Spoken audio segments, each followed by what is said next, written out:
El estudio de esta semana lleva por título ¿Cómo vivir la ley?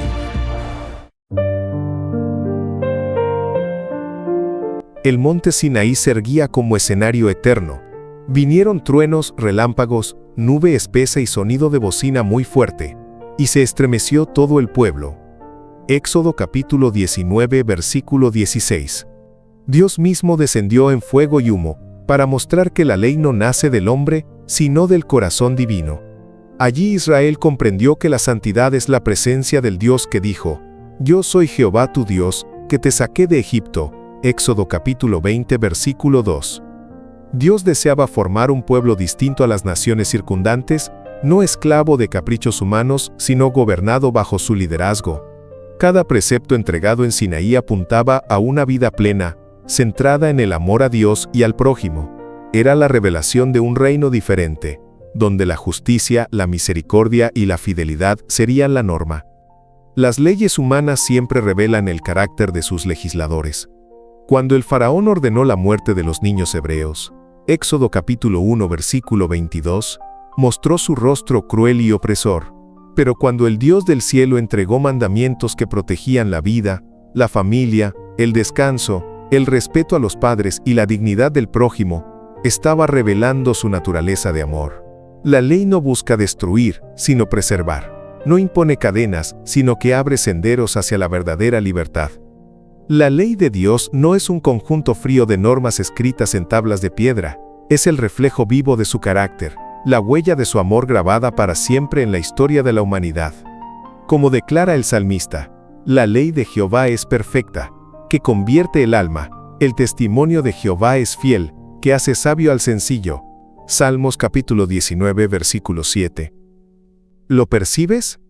No se trata solo de mandamientos, sino de un lenguaje divino que busca transformar corazones endurecidos en almas sensibles a la voz de su Creador.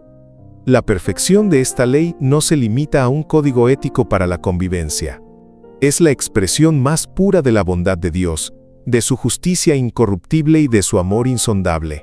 Cada palabra pronunciada en el Sinaí fue un latido del corazón celestial que anhelaba acercarse a su pueblo y decir: quiero que vivas, quiero que seas libre, quiero que seas santo porque yo soy santo. Elena de White lo expresa con solemnidad que estremece: la ley de Dios es su gran norma de justicia. Esta ley es perfecta en todos sus requerimientos, y Dios nos exhorta a obedecerla, porque por ella se decidirán nuestros casos en aquel día en que se abran los libros del cielo. The Signs of the Times, 11 de febrero de 1897. Imagina por un momento ese instante final, cuando los cielos se abran y los libros sean abiertos. ¿Qué hallará Dios escrito acerca de tu vida y la mía? ¿Será la obediencia fruto del amor, o la indiferencia fruto de la rebelión? No estamos frente a sugerencias opcionales, sino ante el estándar eterno que define nuestro destino. Obedecer la ley no es un ritual vacío. Es una decisión que marca la diferencia entre la vida y la muerte, entre la eternidad y la perdición. Aquí surge una pregunta que nos confronta en lo más íntimo: ¿cómo obedecer una ley tan santa si nuestro corazón está manchado por el pecado? Pablo no da espacio a ilusiones, por cuanto todos pecaron y están destituidos de la gloria de Dios. Romanos capítulo 3 versículo 23. Todos hemos fallado, todos hemos roto la armonía, todos hemos buscado nuestro propio camino. Por naturaleza estamos inclinados a la rebeldía, como ovejas que se extravían. Isaías capítulo 53 versículo 6. Pero justo donde la desesperanza parece inevitable, resplandece la luz de Cristo. Él descendió al mundo no solo para morir por nosotros, sino para vivir la ley en nuestra condición humana. Cada acto suyo, cada palabra, cada pensamiento fue una perfecta armonía con la voluntad del Padre. Su vida fue la evidencia irrefutable de que la obediencia es posible cuando el corazón late al ritmo de Dios. Elena de White declara: Cristo vino a nuestro mundo para restaurar la imagen moral de Dios en los hombres y hacerlos volver del camino de la desobediencia al de la obediencia. The Signs of the Times, 11 de febrero de 1897. ¡Qué esperanza! Él no vino a señalar nuestra ruina, sino a mostrarnos un nuevo camino de obediencia victoriosa. Muchos repiten que Jesús abolió la ley, pero el mismo Salvador lo desmintió con palabras claras como el sol al mediodía. No penséis que he venido para abrogar la ley o los profetas. no he venido para abrogar, sino para cumplir. Mateo capítulo 5, versículo 17. Cumplir no significa anular, sino llenar de sentido, engrandecer, elevar la ley a su verdadero propósito. Cristo mostró que la ley va más allá de lo externo. No basta con no matar, es necesario arrancar el odio del corazón. Mateo capítulo 5 versículos del 21 al 22. No basta con no adulterar, hay que purificar los pensamientos y los deseos ocultos. Mateo capítulo 5 versículos 27 y 28. Él reveló que la ley es amor en acción, justicia hecha vida, pureza que brota del corazón regenerado. El relato bíblico es contundente. Al final de los tiempos la humanidad quedará dividida en dos grupos, no habrá terreno neutral. Juan lo describe con fuerza en Apocalipsis. Aquí está la paciencia de los santos, los que guardan los mandamientos de Dios y la fe de Jesús. Apocalipsis capítulo 14 versículo 12. Elena de White lo confirma. Cuando Cristo venga en las nubes del cielo, solo lo encontrarán dos clases de personas, los obedientes y los desobedientes. The Signs of the Times, 11 de febrero de 1897. ¿Lo entiendes? No hay un tercer grupo. O permitimos que la ley de Dios sea escrita en nuestro corazón, como lo prometió Jeremías. Daré mi ley en su mente y la escribiré en su corazón. Jeremías capítulo 31 versículo 33. O la rechazamos y nos condenamos. Aquí la pregunta se vuelve personal y urgente. ¿De qué lado estarás tú? ¿Seguirás a la multitud que desprecia la ley como si fuera anticuada e inútil?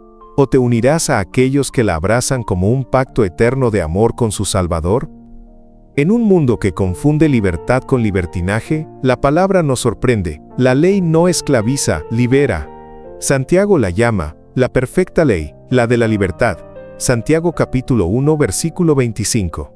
La obediencia no es una cadena, sino una llave que abre la puerta a la verdadera vida. Obedecer a Dios es vivir dentro de un cerco protector. Es caminar bajo el amparo de su voluntad, lejos de las trampas del pecado. Pregúntate, ¿acaso no es más libre el que no está encadenado al alcohol, a la pornografía, a la mentira o al orgullo? ¿No es más libre el que puede mirar a su prójimo con la frente en alto, sin cargas ocultas ni culpas escondidas? Jesús lo proclamó con poder. Así que, si el Hijo os libertare, seréis verdaderamente libres. Juan 8:36. Esa libertad no consiste en hacer lo que queremos, sino en vivir lo que necesitamos, una vida plena, en armonía con el Creador. Entre todos los mandamientos, uno resplandece como un sello brillante de identidad: el sábado. Es el recuerdo semanal de que Dios es el creador de todo cuanto existe, y el redentor de nuestras almas. Jesús lo dijo con ternura y autoridad: el sábado fue hecho por causa del hombre, y no el hombre por causa del sábado. Marcos capítulo 2, versículo 27. El sábado no es una carga, sino un regalo. Cada séptimo día, el cielo nos extiende una invitación: detente, descansa, recuerda quién eres y a quién perteneces. Es un oasis en medio del desierto de la vida moderna, un refugio de paz donde la voz de Dios se hace más audible. Elena de White lo resume así: Cristo fue el representante vivo de la ley. En su vida no se halló ninguna violación de sus santos preceptos. El deseado de todas las gentes, página 254. Y si Cristo mismo honró el sábado, ¿cómo podríamos nosotros, sus discípulos, pasarlo por alto? Ignorarlo sería rechazar el sello de nuestro Creador. Vivir la ley no es una obediencia fría ni el cumplimiento mecánico de mandatos escritos en piedra. Es dejar que Cristo mismo se refleje en nuestra vida, que su amor moldee cada palabra, cada acción, cada pensamiento. Es permitir que, al mirarnos, otros puedan ver un destello del carácter de Jesús. Él lo dijo con ternura y autoridad: si me amáis, guardad mis mandamientos. Juan capítulo 14 versículo 15. No se trata de obedecer por miedo al castigo, sino de responder con amor al infinito sacrificio de aquel que entregó su vida en la cruz. Allí, entre clavos y espinas, Cristo nos mostró que la ley es amor en acción, que los mandamientos son promesas vivas, y que cada no harás es en realidad un te protegeré de la esclavitud del pecado. La verdadera obediencia nace del amor. Cuando el corazón ha sido tocado por la gracia, ya no preguntamos ¿qué debo hacer?, sino ¿qué más puedo rendir a aquel que lo dio todo por mí? El creyente transformado no obedece para ser salvo, obedece porque ya ha sido salvado, y esa gratitud se convierte en un canto de fidelidad, en una vida que late en perfecta armonía con la ley de Dios. Querido hermano, querida hermana, hoy el Dios del Sinaí sigue hablándonos desde el cielo. Ya no lo hace con truenos y relámpagos que hacen temblar la tierra, sino con el suave susurro de su espíritu que golpea la puerta de tu corazón. Apocalipsis capítulo 3, versículo 20. Te llama a dejar atrás los ídolos modernos que esclavizan, el egoísmo que enfría el amor, el materialismo que consume la fe, el orgullo que nos aleja de la humildad de Cristo, y a caminar en la senda de la obediencia que conduce a la vida eterna. Levanta tus ojos al Calvario, mira al Cordero que no pecó jamás, y recuerda, Cristo ya vivió la ley por ti. Donde tú caíste, Él venció. Donde tú fuiste derrotado, Él triunfó. Y ahora, en su gracia, tú también puedes vencer. No en tus fuerzas, sino en las suyas. No en tu justicia, sino en la suya.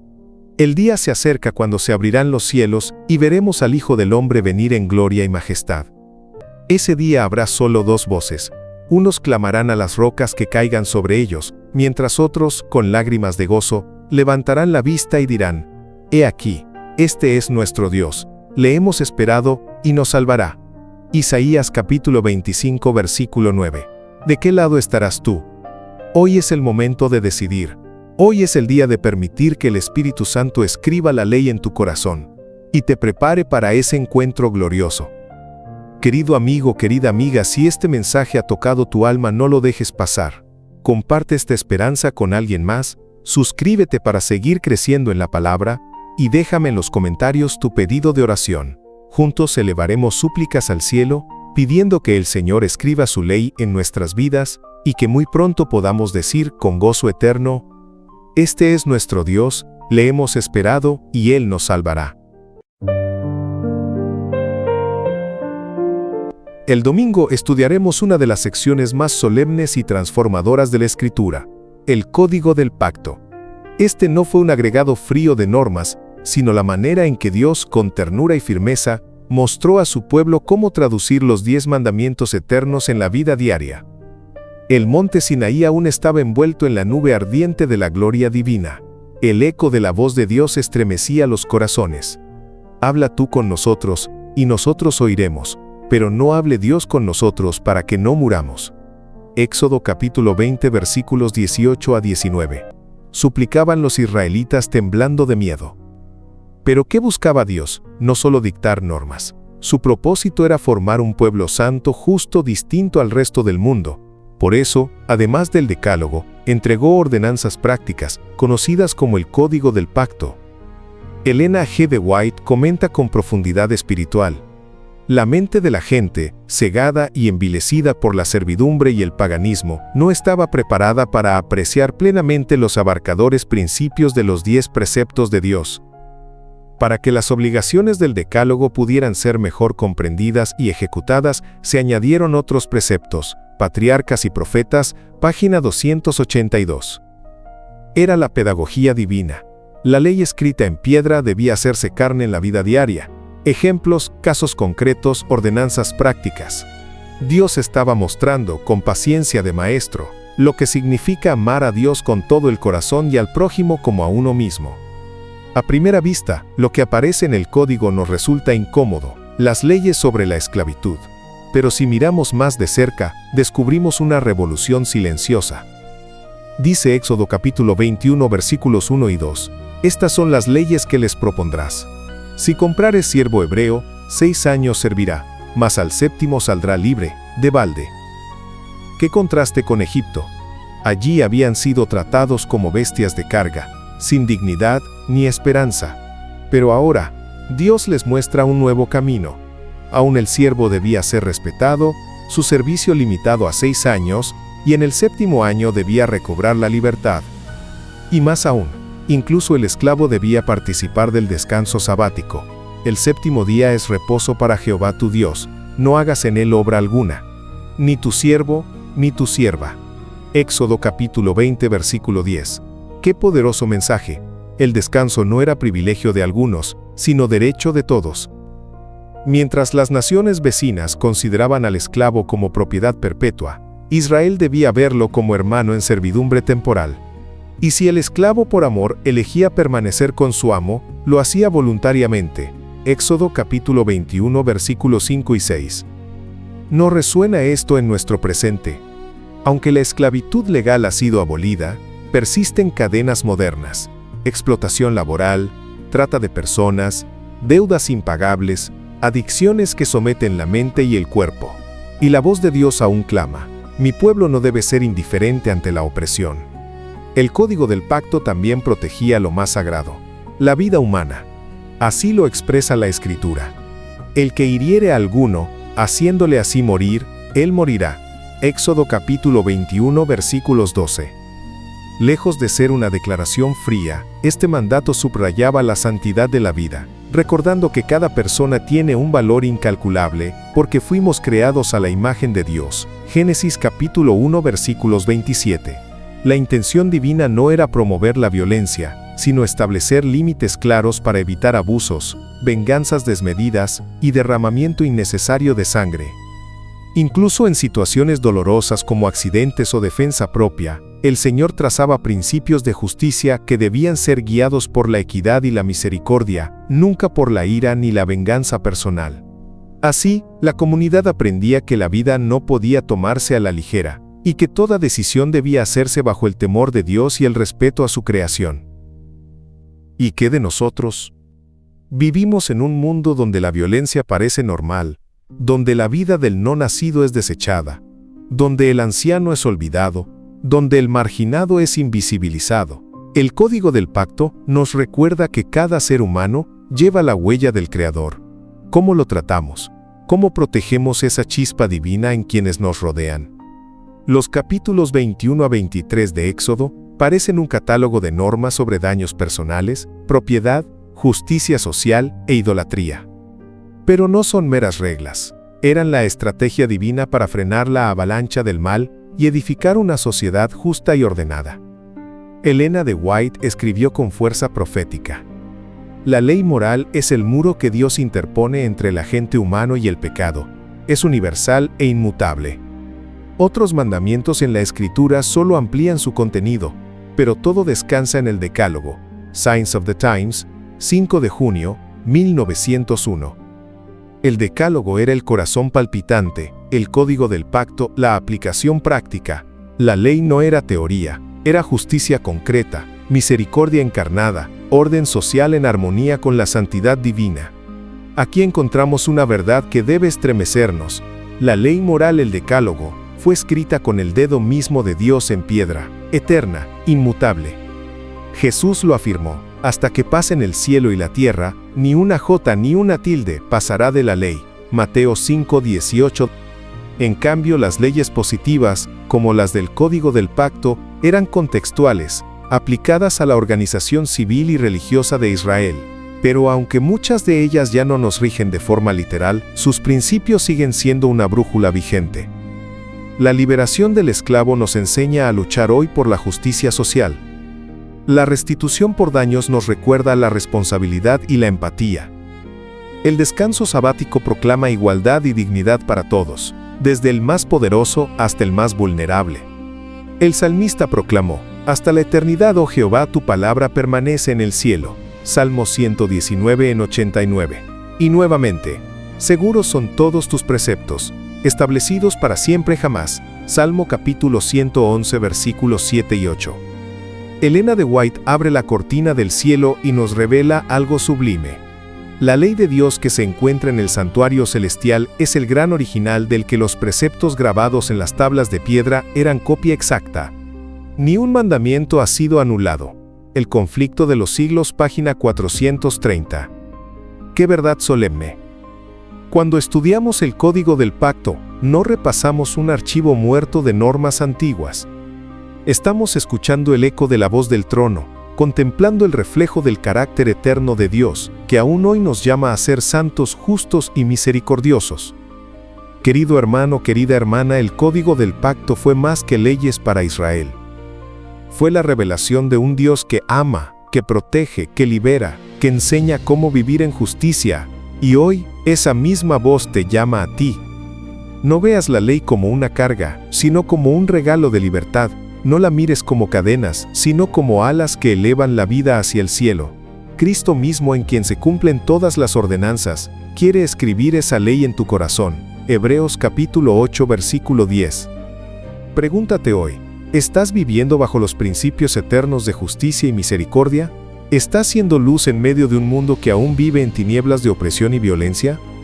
Amado hermano, amada hermana, hoy Dios te recuerda que su ley no es para limitarte, sino para protegerte, que su pacto no es para encadenarte, sino para hacerte libre, y que en Cristo, el mediador del nuevo pacto, puedes vivir la plenitud de una vida santa.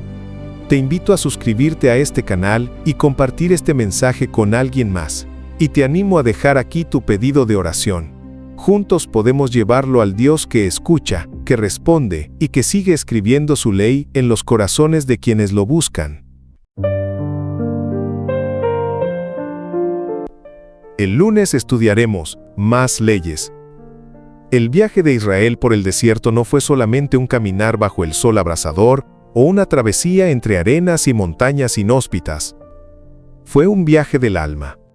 Un proceso en el que el Dios del cielo, como un alfarero paciente, tomaba a un pueblo esclavizado y lo moldeaba con sus manos amorosas para convertirlo en una nación santa, reflejo de su carácter de amor, justicia y misericordia. Imagina la escena. Todavía resonaban en los oídos del pueblo los truenos del Sinaí, todavía ardía en su memoria la visión del monte envuelto en fuego, todavía temblaban al recordar aquella voz que desgarró los cielos pronunciando los 10 mandamientos.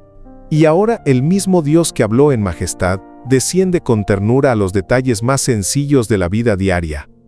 ¡Qué contraste tan sublime! El Dios que gobierna los astros también se interesa en cómo tratamos a un vecino, cómo devolvemos lo prestado, cómo cuidamos lo ajeno.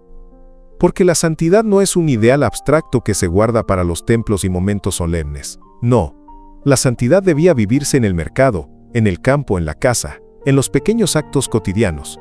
El Dios de Israel quería enseñar que la verdadera adoración se expresa en la justicia hacia el prójimo, en la protección de los débiles, en la transparencia de los negocios y en la fidelidad al Dios que nos liberó. Por eso, en Éxodo capítulo 21 versículo 33 al capítulo 22 versículo 15, encontramos leyes prácticas. Allí se nos dice qué hacer si el toro de un hombre hería al de su vecino, o si alguien robaba un animal y lo vendía. ¿Qué ocurría si un campo era dañado por el ganado de otro, o si un objeto prestado sufría un accidente? Eran situaciones comunes, pero Dios quería que su pueblo supiera que aún en lo pequeño, en lo aparentemente insignificante, la justicia y el amor debían ser la regla. En medio de estas leyes resuena una advertencia que atraviesa los siglos con fuerza profética. Y al extranjero no engañarás ni angustiarás, porque extranjeros fuisteis vosotros en la tierra de Egipto. Éxodo capítulo 22 versículo 21. ¡Qué poderoso! Dios apela a la memoria del sufrimiento. Él sabía que Israel había probado el amargo sabor de la esclavitud, las cadenas en la carne, el látigo en la espalda y las lágrimas en el silencio. Y ahora les decía, no hagan con otros lo que hicieron con ustedes, no olviden su dolor, transfórmenlo en compasión. Querido hermano, querida hermana, ¿no es esta también nuestra tentación? Cuando olvidamos nuestras heridas, corremos el riesgo de volvernos insensibles. Cuando olvidamos de dónde nos sacó Dios, podemos transformarnos en jueces crueles, en verdugos de los más débiles. Pero cuando recordamos nuestras lágrimas, cuando recordamos nuestra propia esclavitud y el brazo fuerte que nos rescató, aprendemos a tratar al prójimo con misericordia. Elena G. de White lo resume así: Dios requiere que su pueblo recuerde siempre las lecciones del pasado, para que no caiga en la dureza del corazón y la indiferencia hacia los necesitados. Patriarcas y Profetas, página 311. El recuerdo del dolor debía convertirse en un muro contra la injusticia. El corazón de estas disposiciones divinas era proteger a los que no podían defenderse por sí mismos.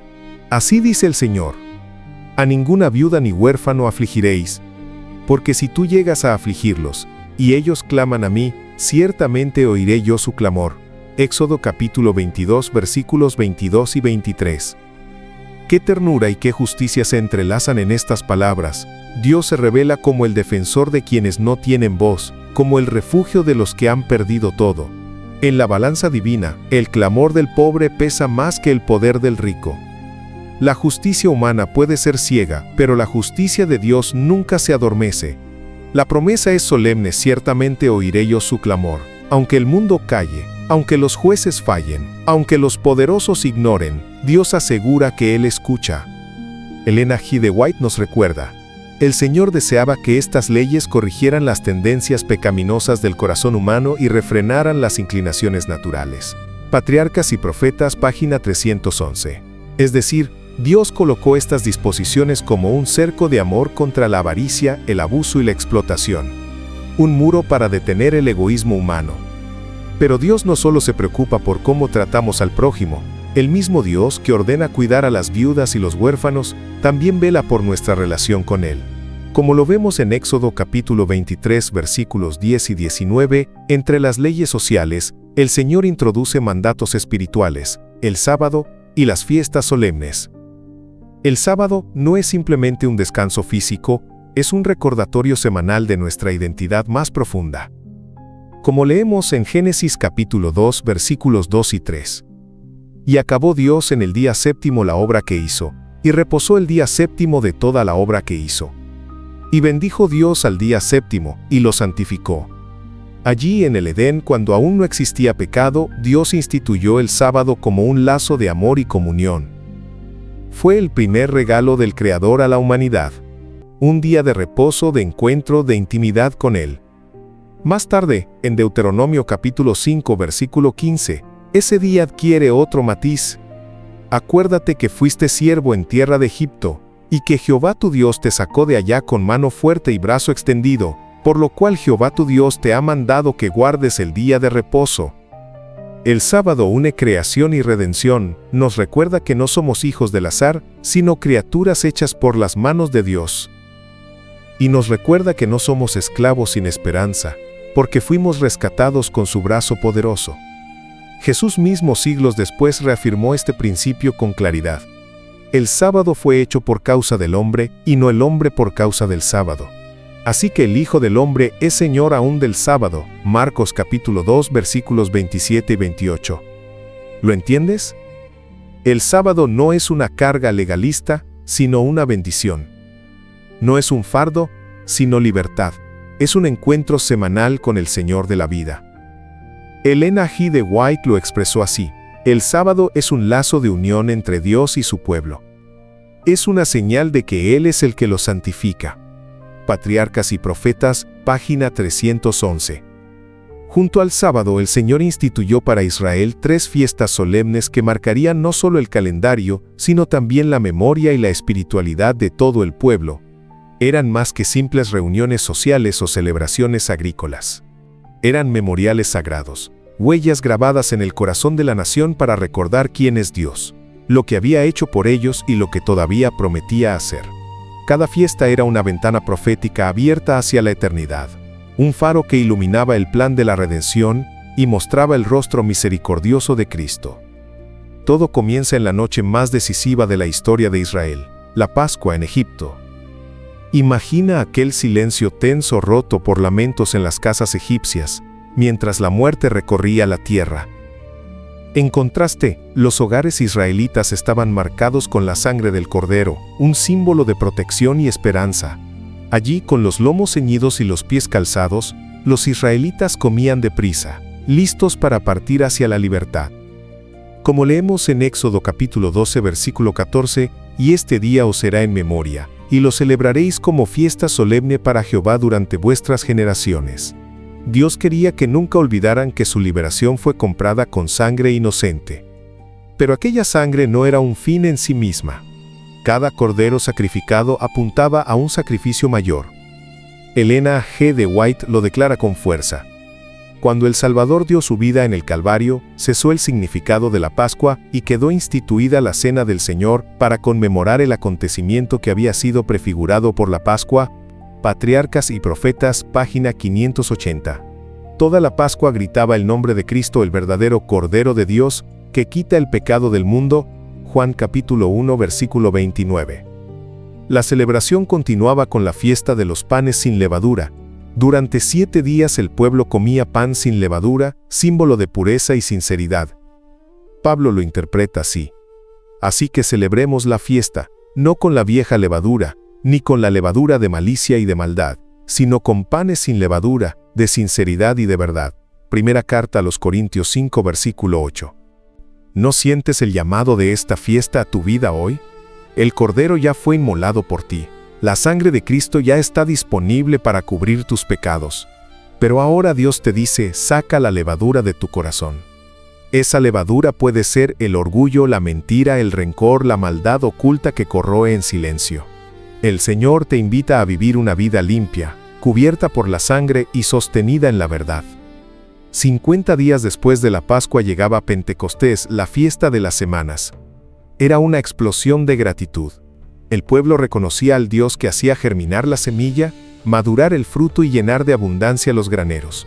Se ofrecían 2 panes cocidos con levadura, un detalle cargado de significado. Aún lo cotidiano, aún lo imperfecto, debía ser presentado a Dios. Elena G. de White explica, era una expresión de gratitud por el cereal que servía de alimento. Patriarcas y Profetas, página 581. Pero lo más glorioso es que esta fiesta apuntaba hacia un acontecimiento mayor. En Hechos 2, durante la fiesta de Pentecostés, el Espíritu Santo descendió sobre los discípulos como un fuego abrasador. Lo que antes era un rito agrícola, se transformó en la inauguración de la mayor cosecha espiritual de la historia. Lo que empezó como una gavilla de trigo se convirtió en una multitud de corazones rendidos a Cristo.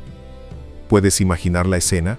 El viento recio llenando la casa, las lenguas de fuego reposando sobre cada discípulo, y Pedro predicando con poder, mientras 3,000 personas se entregaban en un solo día. Pentecostés nos recuerda que Dios no solo quiere nuestro pan diario, quiere nuestro corazón entero. Nos llama a presentar nuestra vida, con sus talentos y debilidades, como una ofrenda viva, y nos recuerda que el Espíritu Santo es indispensable. No es opcional. Sin el Espíritu, la Iglesia es un cuerpo sin aliento.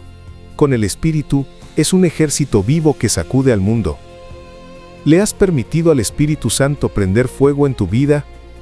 Finalmente, en otoño, después de la recolección de los frutos, llegaba la fiesta de los tabernáculos. Era un tiempo de gozo incomparable. El pueblo dejaba sus casas cómodas para vivir durante una semana en chozas hechas de ramas.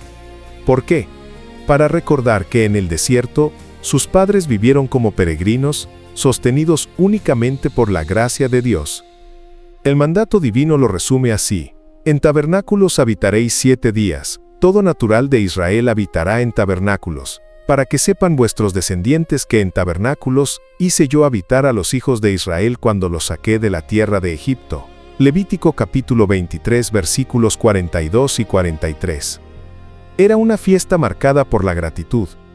Elena G. de White señala, esta fiesta debía ser ante todo una ocasión de regocijo.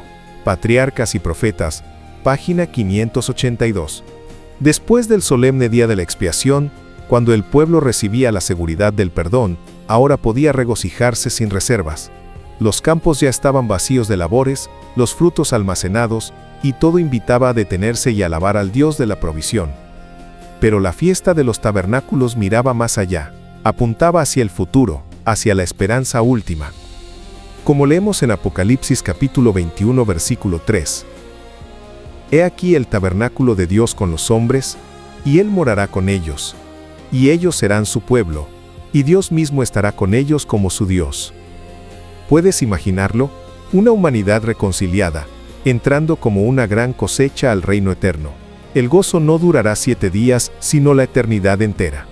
Ya no habrá más tiendas improvisadas, porque habitaremos en las moradas eternas del cielo. Estas fiestas no eran meros rituales, sino señales vivas del amor de Dios. Y hoy siguen hablándonos con poder. La Pascua nos recuerda que sin la sangre de Cristo no hay redención, nos llama a vivir bajo su gracia. Pentecostés nos invita a entregar cada don y talento, y a pedir una nueva lluvia del Espíritu Santo. Los tabernáculos nos proyectan a la esperanza eterna, cuando vivamos cara a cara con Cristo.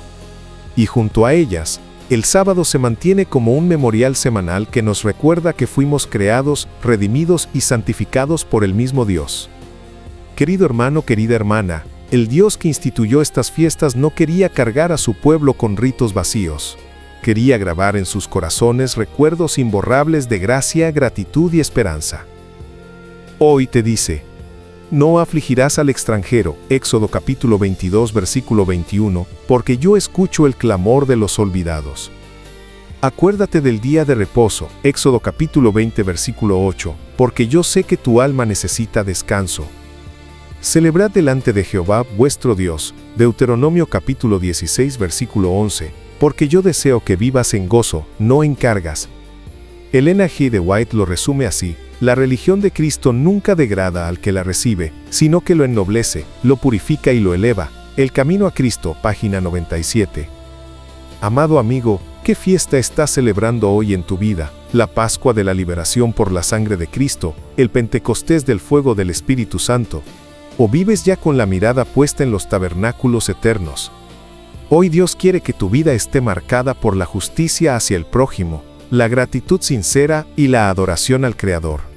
Te invito a dejar aquí tu pedido de oración. No camines solo, somos familia en la fe.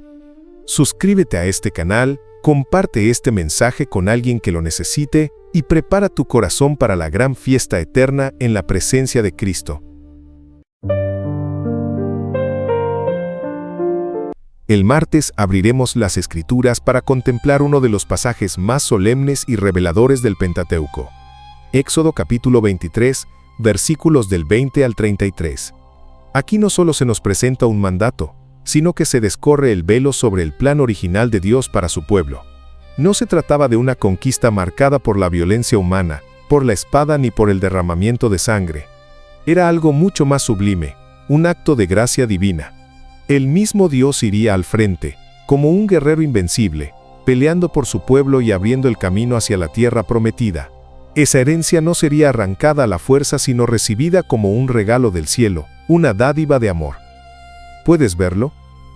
Un pueblo recién liberado de la esclavitud, débil, sin ejército organizado, sin experiencia militar, con las marcas del yugo egipcio aún frescas en su piel, y, sin embargo, son llamados a poseer un territorio habitado por naciones poderosas, con ciudades amuralladas que parecían tocar el cielo.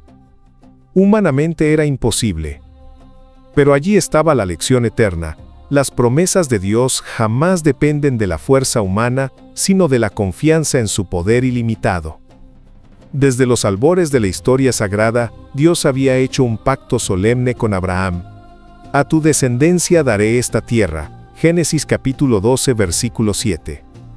Esa promesa resonó nuevamente a Isaac, Génesis capítulo 26 versículo 3, y a Jacob, Génesis capítulo 28 versículo 13.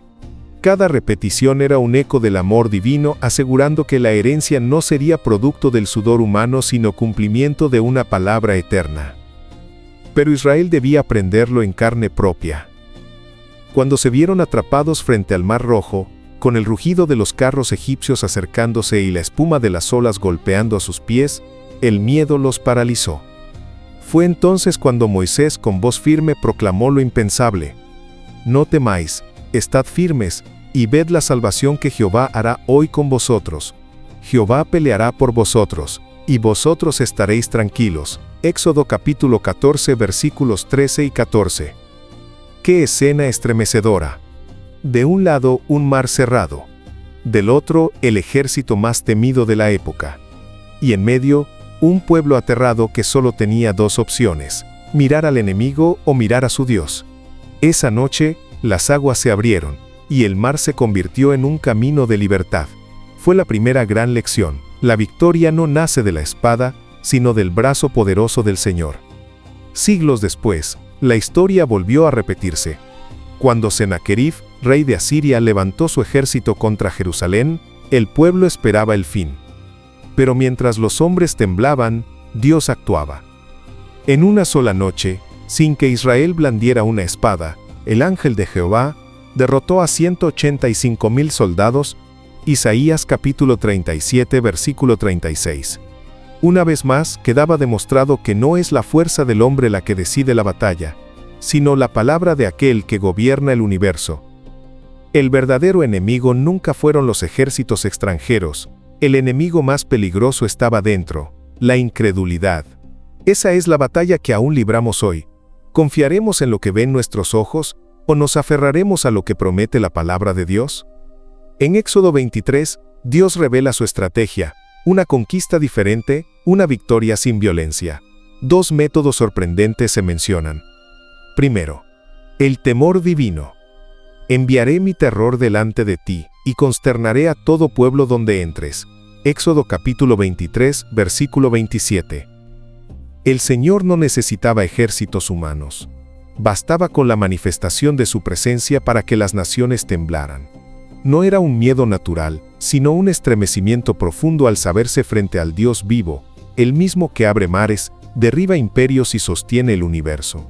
Era un terror reverente, una convicción espiritual de que nadie puede resistir al Dios de Israel. Segundo, las avispas.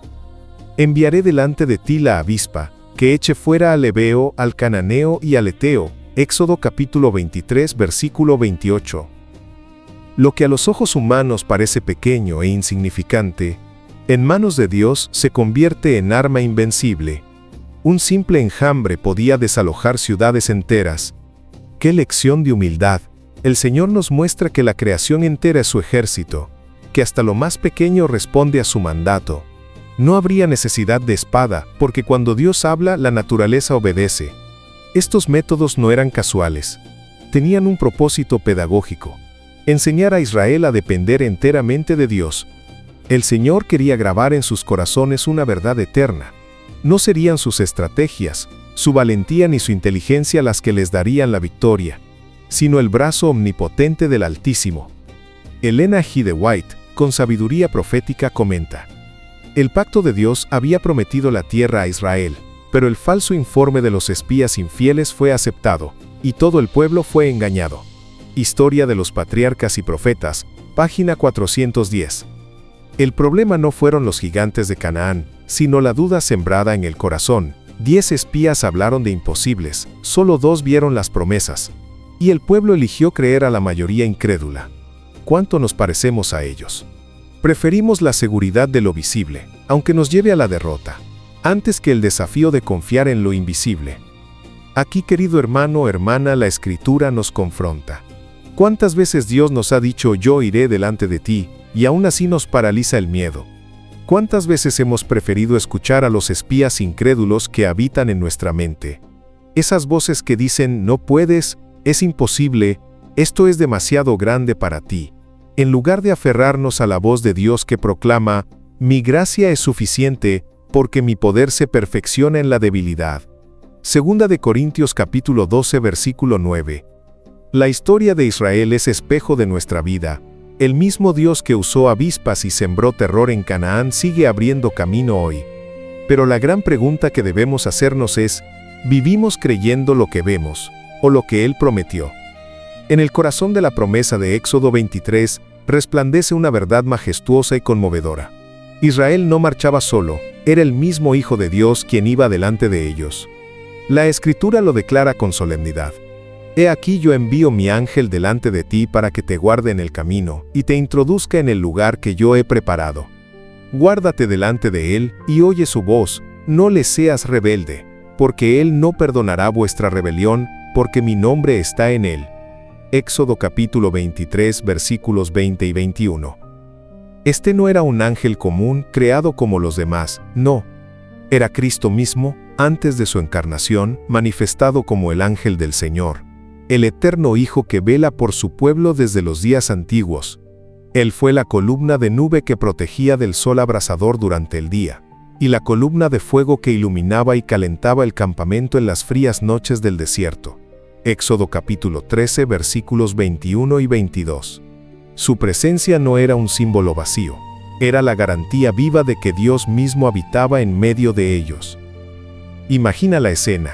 El vasto campamento extendido bajo las estrellas, miles de tiendas iluminadas por el resplandor de aquella columna sobrenatural. Los niños con ojos brillantes preguntaban, ¿qué es eso, padre? Y los padres, con voz quebrada por la emoción, respondían, es el Dios de Abraham, Isaac y Jacob, cuidándonos. Cada rayo de luz era un recordatorio de que no estaban solos. Elena G. de White lo afirma con claridad. El ángel que iba delante de Israel era Cristo mismo.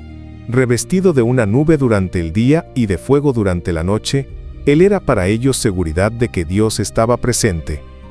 Comentarios de Elena G. de White en la Biblia, Comentario Bíblico Adventista tomo 1, página 1115.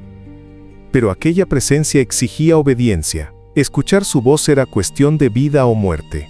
Rechazar al ángel era rebelarse contra el mismo Creador. La victoria en Canaán no dependía de lanzas ni murallas derribadas, sino de un solo principio: seguir al ángel y confiar en su palabra. Y aquí resuena un eco eterno para ti y para mí. ¿Quién guía hoy nuestros pasos? ¿Cristo va delante de tus decisiones, de tus sueños, de tus luchas? Porque si Él no va delante, nuestros proyectos se desmoronan como castillos de arena frente al mar. Pero si Él es quien abre camino, ninguna muralla, ningún gigante, ningún enemigo podrá detenernos. El plan de Dios no se cumplió de inmediato. A Abraham se le dijo que la promesa tardaría 400 años. Tu descendencia morará en tierra ajena y será esclava, pero en la cuarta generación volverán acá, porque aún no ha llegado a su colmo la maldad del amorreo. Génesis capítulo 15 versículos 13 al 16. Qué misterio y qué ternura en esa demora. Dios no estaba indiferente ante la corrupción de Canaán, idolatría, sacrificios humanos, injusticia y perversión. Y aún así, les concedió siglos de gracia. Era un tiempo precioso para arrepentirse, para abandonar sus ídolos, para volverse al Dios verdadero. La paciencia divina era un llamado constante a la conversión. Elena de White lo explica con profunda seriedad. Los cananeos habían colmado la medida de su iniquidad, y el Señor ya no podía tolerarlos. Ahora que les había retirado su protección, iban a resultar una presa fácil. Historia de los Patriarcas y Profetas, página 410. La paciencia de Dios no es debilidad, es amor. Pero ese amor tiene un límite, no porque Dios se canse de amar, sino porque el corazón humano puede cerrarse de tal manera que ya no desea arrepentirse. Cuando la maldad alcanza su clímax, la gracia deja de tener efecto, no por falta de poder en Dios, sino por la obstinación del hombre. Y aquí surge la pregunta que nos atraviesa como espada: ¿cuántas veces hemos pospuesto la entrega total a Cristo confiando en que siempre habrá un mañana? ¿Cuántas veces hemos jugado con la paciencia divina, sin darnos cuenta de que el mañana no nos pertenece? La historia de Canaán nos recuerda con fuerza que posponer la decisión espiritual es el riesgo más grande de la eternidad. Ahora tratemos de entrar en la mente del pueblo. Ellos veían lo que cualquier ojo humano veía: ciudades fortificadas que parecían tocar el cielo, guerreros entrenados, ejércitos armados hasta los dientes. El miedo se apoderaba de sus corazones, desplazando a la fe. ¿No nos ocurre lo mismo? Cuando enfrentamos crisis familiares, enfermedades, problemas financieros o pruebas espirituales, ¿cuántas veces miramos más al problema que al Dios que lo gobierna todo? El relato de Números 13 es uno de los más dramáticos de la Biblia. 12 espías recorrieron la tierra prometida. 10 regresaron con un informe cargado de derrota. No podremos subir contra aquel pueblo, porque es más fuerte que nosotros, y vimos allí gigantes. Éramos nosotros, a nuestro parecer, como langostas. Números capítulo 13 versículos 31 al 33. Sus palabras apagaron la fe de toda una nación, pero 2 hombres, Josué y Caleb, vieron más allá de los muros y los gigantes. Levantaron su voz en medio del murmullo de incredulidad. La tierra que recorrimos es en gran manera buena. Si Jehová se agradare de nosotros, Él nos llevará a esta tierra. Por tanto, no seáis rebeldes contra Jehová. Jehová está con nosotros, no los temáis. Números capítulo 14 versículos 7 al 9. ¡Qué contraste! 10 vieron imposibles, 2 vieron promesas. 10 se enfocaron en la debilidad humana. 2 se aferraron al poder de Dios. Elena G. de White describe aquel momento con dolor y dramatismo. Aun cuando solo 2 hombres hubiesen dado malas noticias y los otros 10 lo hubiesen animado a poseer la tierra en el nombre del Señor, el pueblo, por su perversa incredulidad, habría seguido el consejo de los 2 en preferencia al de los 10. Historia de los Patriarcas y Profetas, páginas 410 a 411. La multitud eligió la incredulidad, y con esa elección selló su destino, vagar 40 años en el desierto hasta ver morir a toda una generación. Y ahora, querido lector, la historia nos interpela. ¿Somos de los 10 que solo ven gigantes, o de los 2 que miran a Dios? ¿Nos dejamos paralizar por el miedo, o caminamos en fe confiando en que el mismo ángel del pacto abre camino delante de nosotros? Este miércoles, nos detendremos frente a uno de los mensajes más radicales, profundos y conmovedores que jamás pronunció nuestro Señor Jesucristo. Palabras que no fueron meros consejos, sino fuego divino descendiendo en medio de la oscuridad de la tradición humana. Nos transportaremos al monte de las bienaventuranzas, donde, bajo un cielo despejado, con el rumor del viento sobre las colinas y el murmullo expectante de la multitud, Jesús abrió sus labios para proclamar la verdadera justicia del cielo. Allí en Mateo capítulo 5 versículos 38 al 48, el Maestro no se limitó a corregir errores de interpretación, no. Fue más allá, arrancó de raíz la lógica de la venganza, desgarró el velo de la justicia humana y dejó expuesto el corazón ardiente del amor divino, un amor que no responde con violencia, un amor que no se cansa de perdonar, un amor que restaura y eleva. El sol bañaba las laderas de Galilea, los discípulos, con los ojos fijos en el Maestro, apenas respiraban. A su lado, hombres endurecidos por la opresión romana, mujeres heridas por el desprecio social, niños que habían crecido entre normas frías y castigos severos. El aire estaba cargado de un silencio tenso. De pronto la voz de Jesús se alzó, clara y penetrante. Ustedes oyeron que fue dicho, ojo por ojo y diente por diente. Pero yo os digo, no resistáis al que es malo. Antes, a cualquiera que te hiera en la mejilla derecha, vuélvele también la otra. Mateo capítulo 5 versículos 38 y 39. Puedes sentir el impacto. Sus palabras golpearon como un rayo en medio de la multitud. Muchos habían memorizado desde la infancia lo que decía Éxodo capítulo 21 versículo 24. Ojo por ojo, diente por diente, mano por mano, pie por pie. Sabían de memoria Levítico capítulo 24 versículo 20. Rotura por rotura, ojo por ojo, diente por diente, según el daño que haya hecho, así se le hará. Y habían escuchado repetidamente Deuteronomio capítulo 19 versículo 21. No le compadecerás, vida por vida, ojo por ojo, diente por diente, mano por mano, pie por pie. Esa era la justicia que conocían, esa era la seguridad que sostenía su sociedad. Pero ahora Jesús no la anulaba, la trascendía. Les estaba diciendo, hay un camino más alto, un camino donde la justicia se viste de misericordia, donde la venganza muere en la cruz del amor. Pregúntate, ¿era la ley del talión una licencia para odiar? No, Dios nunca dio leyes para avivar el rencor. Su propósito era frenar la violencia, impedir que el odio se multiplicara como un incendio. Si alguien perdía un diente, no podía exigir la vida de su enemigo. Si sufría una herida, no podía reclamar venganza desmedida. La ley ponía un límite, un muro contra el descontrol de la pasión humana. Pero el corazón del hombre es experto en torcer la justicia. Lo que debía ser un freno se convirtió en arma. Lo que debía proteger la vida fue usado como permiso para destruir. Y fue entonces que Jesús, el dador de la ley, vino a restaurar su verdadero sentido.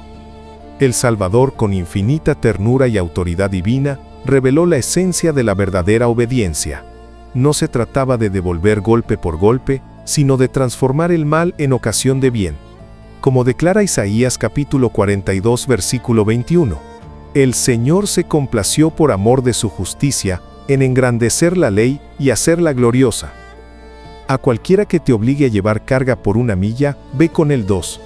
Al que te pida, dale, y al que quiera tomar de ti prestado, no se lo rehuses. Mateo capítulo 5, versículos 41 y 42. Con estas frases, Jesús rompió la lógica de la represalia y nos dejó frente a un espejo. ¿Cuántas veces hemos querido responder con ironía, con palabras duras, con indiferencia que hiere más que un golpe? Jesús no solo dijo, no te vengues, sino ama, y elevó aún más el estándar. Oísteis que fue dicho, amarás a tu prójimo, y aborrecerás a tu enemigo. Pero yo os digo, amad a vuestros enemigos, bendecid a los que os maldicen, haced bien a los que os aborrecen, y orad por los que os ultrajan y os persiguen. Mateo capítulo 5 versículos 43 y 44. Qué desconcierto para los oyentes, qué escándalo para nuestro corazón humano. Pero allí mismo reveló el secreto de la vida cristiana. Sed pues vosotros perfectos como vuestro Padre que está en los cielos es perfecto. Mateo capítulo 5 versículo 48. En el corazón de Jesús no había lugar para la venganza. Él sabía lo que significa ser ultrajado, golpeado, rechazado. Sin embargo, en vez de devolver odio, devolvió amor. En vez de maldecir, bendijo. En vez de condenar, intercedió. Padre, perdónalos, porque no saben lo que hacen. Lucas capítulo 23, versículo 34. Y aquí surge la pregunta que nos desarma. ¿Qué harás tú con tus enemigos? ¿Seguirás la lógica del ojo por ojo que nunca sacia, que nunca sana, que nunca termina? ¿O abrazarás la lógica del cielo, que transforma heridas en testimonios, que convierte rencores en oración, que abre puertas a la reconciliación? La sierva del Señor nos recuerda. La misión de Cristo en la tierra no fue abrogar la ley, sino hacer volver a los hombres por su gracia a la obediencia de sus preceptos. Aquí usó la palabra cumplir, en el mismo sentido que cuando declaró a Juan el Bautista su propósito de cumplir toda justicia, es decir, llenar la medida de lo requerido por la ley, dar un ejemplo de conformidad perfecta con la voluntad de Dios. El discurso maestro de Jesucristo, páginas 45 a 46. Y añade, los principios de justicia expuestos en el Decálogo son tan inmutables como el trono eterno. No se ha suprimido un mandamiento, ni una jota o una tilde se ha cambiado. Existirán sin sombra de cambio en el paraíso restaurado. El discurso maestro de Jesucristo, página 47. Jesús no derribó la ley del talión, la elevó a su plenitud, nos mostró que la verdadera justicia se cumple en el amor que vence el mal con el bien. El cambio que Cristo propone no es solo externo, es un milagro interior. Él nos llama a pasar de la justicia retributiva a la justicia restauradora. Como escribe el apóstol Pablo, no seas vencido de lo malo, sino vence con el bien el mal. Romanos capítulo 12 versículo 21.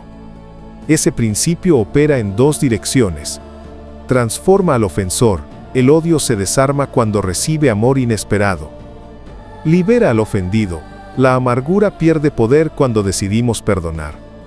No es debilidad. Es la fortaleza suprema del cielo, manifestada en la vida de quienes se parecen a Cristo. Jesús nos invita a reflejar a nuestro Padre Celestial, para que seáis hijos de vuestro Padre que está en los cielos, que hace salir su sol sobre malos y buenos, y que hace llover sobre justos e injustos. Mateo capítulo 5 versículo 45. El amor de Dios no hace distinciones. ¿Harás tú distinción? Este miércoles el Señor nos llama a abandonar la lógica del odio y a abrazar la lógica del cielo, a vivir el amor que perdona, que restaura, que ora incluso por sus enemigos. Ese amor no es humano, es divino, y está disponible para todo aquel que se rinda a Cristo. Querido hermano, querida hermana, la voz de Jesús sigue resonando hoy con la misma dulzura y poder que estremeció a aquella multitud en el monte de las bienaventuranzas. Amad a vuestros enemigos. Y mientras la escuchamos, un silencio incómodo se apodera de nuestro corazón, porque sabemos que esta palabra toca las fibras más heridas de nuestra historia. ¿Cuántas veces el odio ha dejado marcas imborrables en la humanidad? Pensemos en las guerras que han destrozado pueblos enteros, en los genocidios que apagaron millones de vidas, en las injusticias que llenaron de lágrimas los ojos de madres, hijos y ancianos. Pensemos también en lo cercano, en esas palabras duras que alguna vez nos hirieron, en la traición de un amigo, en el abandono de un ser querido, en la herida que aún arde en lo profundo del alma. Todos llevamos cicatrices invisibles, huellas de un mundo donde el rencor ha tenido demasiada voz. Jesús conoce cada una de esas heridas. Él sabe lo que significa ser traicionado por un amigo, rechazado por su propio pueblo, golpeado y crucificado por aquellos a quienes vino a salvar. Y sin embargo, en medio del dolor y de la sangre, levantó sus ojos al cielo y pronunció las palabras más revolucionarias de la historia. Padre, perdónalos, porque no saben lo que hacen. Allí, en la cruz, quedó demostrado que el amor es más fuerte que el odio, que el perdón es más poderoso que la venganza, y que la misericordia tiene la última palabra. Tú y yo sabemos que perdonar no es fácil, el corazón grita por justicia, el recuerdo del dolor nos encadena, y la voz de la venganza parece la salida más natural. Pero Cristo nos ofrece un camino más alto, el de la libertad interior que nace cuando soltamos el rencor y lo colocamos en las manos de Dios. Solo entonces las cadenas se rompen, la herida comienza a sanar y la paz divina llena el vacío. Por eso hoy, con la ternura que acompaña procesos de sanidad, quiero invitarte a dar un paso de fe. Esta semana, lleva a oración el rostro de aquella persona que más te ha herido. Nómbrala delante de Dios. Tal vez tus lágrimas fluyan, tal vez tu corazón tiemble, pero mientras lo haces, estarás entregando tu carga al único que puede transformar el odio en amor y la herida en bendición. Arrodíllate allí donde estés y dile al Señor: Padre, me cuesta perdonar, tú conoces mi dolor, pero quiero obedecer a Jesús. Te entrego a esta persona con todo lo que me hizo, y te pido que transformes mi corazón. Dame la gracia de amar como tú amas, de perdonar como tú perdonas, y de ser libre en tu paz. Querido hermano, querida hermana, ese es el milagro que Cristo quiere obrar en tu vida hoy. No es imposible, porque todo lo puedo en Cristo que me fortalece. Filipenses capítulo 4, versículo 13. Si este mensaje ha tocado tu vida, suscríbete y compártelo para que otros también puedan experimentar la paz de Cristo. Y si deseas, deja en los comentarios tu pedido de oración. Queremos orar contigo y por ti, para que el amor de Dios restaure tu vida y te dé la victoria sobre todo resentimiento. El jueves meditaremos en un tema que toca lo más profundo del corazón humano: la venganza. ¿Quién de nosotros no ha sentido alguna vez la herida del desprecio, la injusticia de una palabra hiriente, la traición de alguien cercano? Y, en ese instante, ¿no ha surgido en nuestro interior la voz que clama: esto no se puede quedar así? El corazón herido pide justicia inmediata, anhela devolver el golpe, exige reparación, pero es allí, en ese cruce de caminos entre la carne y el espíritu, donde la palabra de Dios nos levanta la mirada hacia un horizonte más alto, hacia la fidelidad de aquel que nos dice con autoridad eterna: mía es la venganza, yo pagaré, dice el Señor. Romanos capítulo 12, versículo 19. Estas palabras no son un simple consejo, son una promesa que nos libera y un mandato que nos desafía. En Deuteronomio capítulo 32, versículo 35, lo escuchamos con aún más fuerza: mía es la venganza y la retribución, a su tiempo su pie resbalará, porque el día de su aflicción está cercano, y lo que les está preparado se apresura. ¿Lo percibes? La justicia no ha sido olvidada, no ha sido pospuesta indefinidamente, está en manos de Dios, y llegará en su tiempo. La promesa de que Él hará justicia plena nos invita a descansar, y el mandato de no vengarnos nos llama a confiar. Ambos se entrelazan, porque la obediencia solo es posible cuando creemos que el juez del universo no ha cerrado los ojos a nuestro dolor. En el antiguo Israel, Dios levantó jueces para que velaran por el derecho y la equidad. En Deuteronomio capítulo 16, versículos 18 y 19, leemos: jueces y oficiales pondrás en todas tus ciudades, que Jehová tu Dios te dará en tus tribus, los cuales juzgarán al pueblo con justo juicio. No tuerzas el derecho, no hagas acepción de personas, ni tomes soborno, porque el soborno ciega los ojos de los sabios y pervierte las palabras de los justos. La justicia debía ser imparcial, sin favoritismos ni intereses ocultos, porque reflejaba el carácter del Dios justo y santo. Pero en tiempos de Jesús, este propósito fue torcido. Los maestros de la ley, en lugar de frenar el ciclo de violencia, lo justificaban. El principio de ojo por ojo y diente por diente, que fue dado como límite para impedir la desproporción en los castigos, se convirtió en excusa para la represalia personal. Lo que debía contener la ira del hombre se transformó en licencia para perpetuarla. ¿No es acaso lo mismo que muchas veces sucede hoy, cuando usamos la justicia como excusa para alimentar nuestro rencor? Jesús vino a devolver el sentido original a la ley. No eliminó el principio de la recompensa y el castigo, pues afirmó con claridad: el Hijo del Hombre vendrá en la gloria de su Padre con sus ángeles, y entonces pagará a cada uno conforme a sus obras. Mateo capítulo 16, versículo 27. Reconoció que la justicia final es parte del plan divino. En Lucas capítulo 6, versículo 23, añadió: Gozaos en aquel día y alegraos, porque he aquí vuestro galardón es grande en los cielos. Y el apóstol Pablo se aferra a esa certeza cuando escribe: Por lo demás, me está guardada la corona de justicia, la cual me dará el Señor, juez justo, en aquel día. Segunda a Timoteo capítulo 4, versículo 8. El Maestro, sin embargo, nos advirtió: no es a nosotros a quienes corresponde ejecutar justicia, porque el corazón humano es débil, parcial, inclinado a la ira y la venganza. Vuestro Padre que ve en lo secreto os recompensará en público. Mateo capítulo 6, versículos 4 y 6. Solo Él puede juzgar con sabiduría perfecta.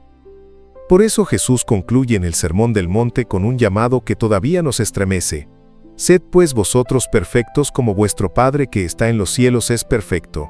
Mateo capítulo 5, versículo 48. ¿Y qué significa esa perfección?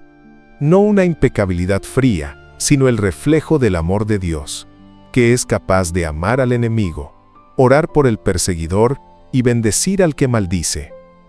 Aquí llegamos al corazón del mensaje. Jesús repite en Lucas capítulo 6, versículo 36: Sed pues misericordiosos, como también vuestro Padre es misericordioso. La perfección de Dios está en su amor desinteresado.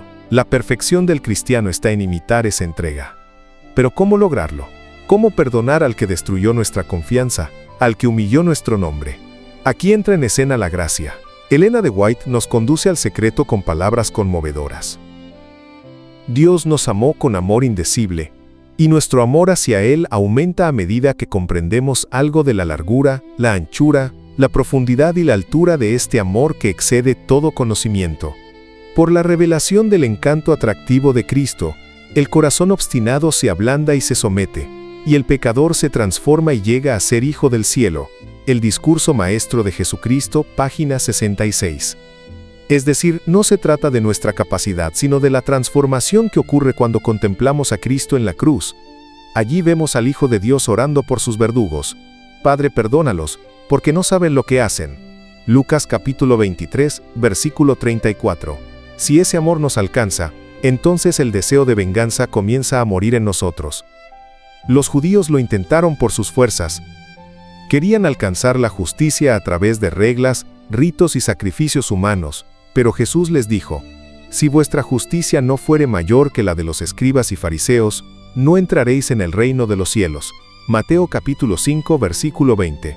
¿Qué significa esto? Que la justicia verdadera no nace de un esfuerzo humano, sino de la vida de Dios en nosotros. Elena de White lo describe con una imagen luminosa. Dios es amor.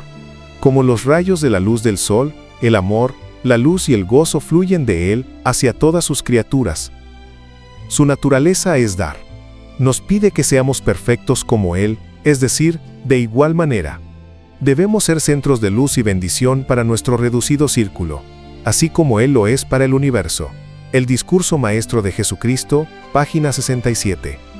Este es, quizá, el punto más íntimo, porque todos sabemos que el deseo de venganza no es algo abstracto, es una fuerza real que arde en nuestro interior. ¿Qué pasa en tu corazón cuando recuerdas a esa persona que te hirió profundamente? ¿Qué haces con el resentimiento que amenaza con amargarte? Cristo nos invita a elegir un camino diferente. Él nos dice: Amad a vuestros enemigos, bendecid a los que os maldicen, haced bien a los que os aborrecen, y orad por los que os ultrajan y os persiguen. Mateo capítulo 5, versículo 44. Amar así no es natural, es sobrenatural. Implica la muerte al yo, dejar que el orgullo caiga, que el deseo de control se entregue en las manos de Dios. Como escribe Pablo en Romanos capítulo 8, versículo 4, la justicia de la ley se cumpla en nosotros, que no andamos conforme a la carne, sino conforme al Espíritu. Hermanos y hermanas, ¿no sienten hoy la urgencia de este mensaje? El mundo se desangra en venganzas interminables. Guerras, rencores, divisiones familiares, resentimientos personales. Pero Cristo nos llama a romper ese círculo. Nos llama a ser diferentes. Nos invita a dejar que su amor nos haga libres. Elena de White lo resume con esperanza. Si sois hijos de Dios, sois participantes de su naturaleza y no podéis menos que asemejaros a Él. Esa vida producirá en nosotros el mismo carácter y manifestará las mismas obras que manifestó en Él. El discurso maestro de Jesucristo, página 68. Quizás aún llevas en tu memoria aquella palabra que te desgarró, aquella traición que nunca esperabas, esa herida invisible que nadie más comprende pero que te acompaña en las noches silenciosas. Quizás recuerdas el rostro de quien te humilló, la voz que apagó tu confianza, las manos que debieron cuidarte y en cambio te dañaron. Y allí, en lo más íntimo de tu ser, late todavía la pregunta: ¿por qué me pasó esto? ¿Quién me hará justicia? Amado hermano, amada hermana, ¿cuánto tiempo más cargarás con ese peso? La venganza parece por momentos la única manera de aliviar la herida. Pero te pregunto, ¿acaso la venganza puede devolver la paz al alma? ¿No es cierto que el resentimiento nos ata a la misma cadena que nos hirió? El odio no sana, envenena. El rencor no restaura, destruye, y el deseo de devolver el golpe convierte la herida en una llaga que nunca cierra. Mira a Cristo. Allí, en la cruz, con los clavos rasgando su carne y la burla hiriendo su espíritu, pronunció las palabras más inconcebibles que unos labios pudieron decir: Padre, perdónalos, porque no saben lo que hacen. Lucas capítulo 23, versículo 34. ¿Puedes sentirlo? El amor que se eleva por encima del odio, la gracia que rompe la cadena de la venganza, la misericordia que convierte el trauma en esperanza. La cruz es el lugar donde Dios te invita a dejar tu dolor. Allí, donde el amor venció a la violencia y la vida derrotó a la muerte, también puedes entregar tus lágrimas, tus recuerdos amargos, tus noches de insomnio, y allí escucharás su promesa: Mía es la venganza, yo pagaré, dice el Señor. Romanos capítulo 12, versículo 19. Por eso, hoy te invito, con ternura y con urgencia, a un acto profundamente liberador. Cierra tus ojos, trae a tu mente el rostro de aquella persona que te hirió. Sí, esa misma persona cuyo nombre evitas pronunciar porque duele. Hoy te invito a pronunciarlo delante de Cristo. Colócala en sus manos y dile con voz quebrada pero sincera: Padre, transforma mi corazón. Dame la gracia de amar como tú amas, de perdonar como tú perdonas, de descansar en tu justicia y no en la mía. Ese será tu mayor triunfo, no sobre tu enemigo, sino sobre el dolor que intentó destruirte. No sobre la ofensa, sino sobre el veneno del odio. Y allí, en la intimidad de tu oración, sentirás que el peso comienza a caer, y que la libertad verdadera ha llegado a tu vida. El viernes meditaremos en una verdad profunda. Vivimos en territorio enemigo, y por ello no es extraño que enfrentemos heridas, dolor y pruebas. Como dice la Escritura, sed sobrios y velad, porque vuestro adversario el diablo, como león rugiente, anda alrededor buscando a quien devorar. Primera de Pedro capítulo 5 versículo 8. Sin embargo, no estamos solos. Jesús recorrió antes que nosotros este camino. Ciertamente llevó Él nuestras enfermedades y sufrió nuestros dolores. Isaías capítulo 53 versículo 4. Elena de White nos recuerda que cada espina que hiere nuestros pies, hirió también los suyos. Él cargó antes que nosotros la cruz que cada uno ha de llevar. El conflicto de los siglos, página 616.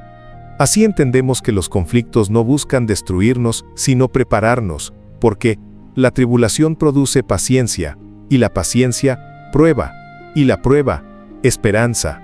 Romanos capítulo 5 versículos 3 y 4. Por eso, aún en medio del dolor, podemos levantar la vista y ver el arco de la promesa: en el mundo tendréis aflicción, pero confiad, yo he vencido al mundo. Juan capítulo 16 versículo 33. Oramos juntos. Cierra tus ojos donde estés y dile al Señor: Amado Padre Celestial, vengo ante ti quebrantado, con el corazón desgarrado y cansado de luchar. Tú conoces, oh Señor, cada lágrima que he derramado en la soledad de mis noches. Conoces las palabras que me hirieron como espadas, las miradas que me despreciaron, las traiciones que aún sangran en lo profundo de mi memoria. Nada, absolutamente nada de mi dolor, está oculto de tus ojos. Señor, ¿cuántas veces he guardado dentro de mí el peso del resentimiento, intentando hacer justicia con mis propias manos? Pero hoy reconozco que mis fuerzas se han agotado, que mi justicia es vana, y que solo tú eres el juez justo, que ve más allá de las apariencias. Tu palabra me lo recuerda con voz solemne: mía es la venganza, yo pagaré, dice el Señor. Hoy, con lágrimas en los ojos, me aferro a esa promesa y decido descansar en ella. Padre amado, en este momento traigo a mi mente el rostro de quien me hirió. Te lo entrego, Señor, con toda la carga que dejó en mí, la ira que me consume, el rencor que me ata, la tristeza que me hunde, la frustración que me paraliza. Te entrego mis cadenas, Señor, porque ya no puedo más. Oh Dios, transforma mi corazón endurecido. Arranca de mí la amargura y pon en su lugar un espíritu nuevo. Enséñame a amar donde el odio me acecha. Enséñame a perdonar cuando la herida aún sangra. Enséñame a mirar con compasión, como Cristo miró desde la cruz. Espíritu Santo, toma mi debilidad, toma mi herida abierta y conviértela en fortaleza. Haz de mi dolor un testimonio vivo de tu poder que sana. Jesús amado, tú que fuiste despreciado, golpeado, escupido y clavado en un madero, por aquellos a quienes viniste a salvar. Aún así, levantaste tu voz y dijiste: Padre, perdónalos, porque no saben lo que hacen. Esa oración, Señor, la hago mía en este instante. Perdona a quienes me hirieron, y perdóname también a mí, por haber guardado tanto veneno en mi corazón. Hoy, con la voz quebrada, decido soltar. Hoy, elijo descansar en tus manos. Hoy, me rindo en tu presencia.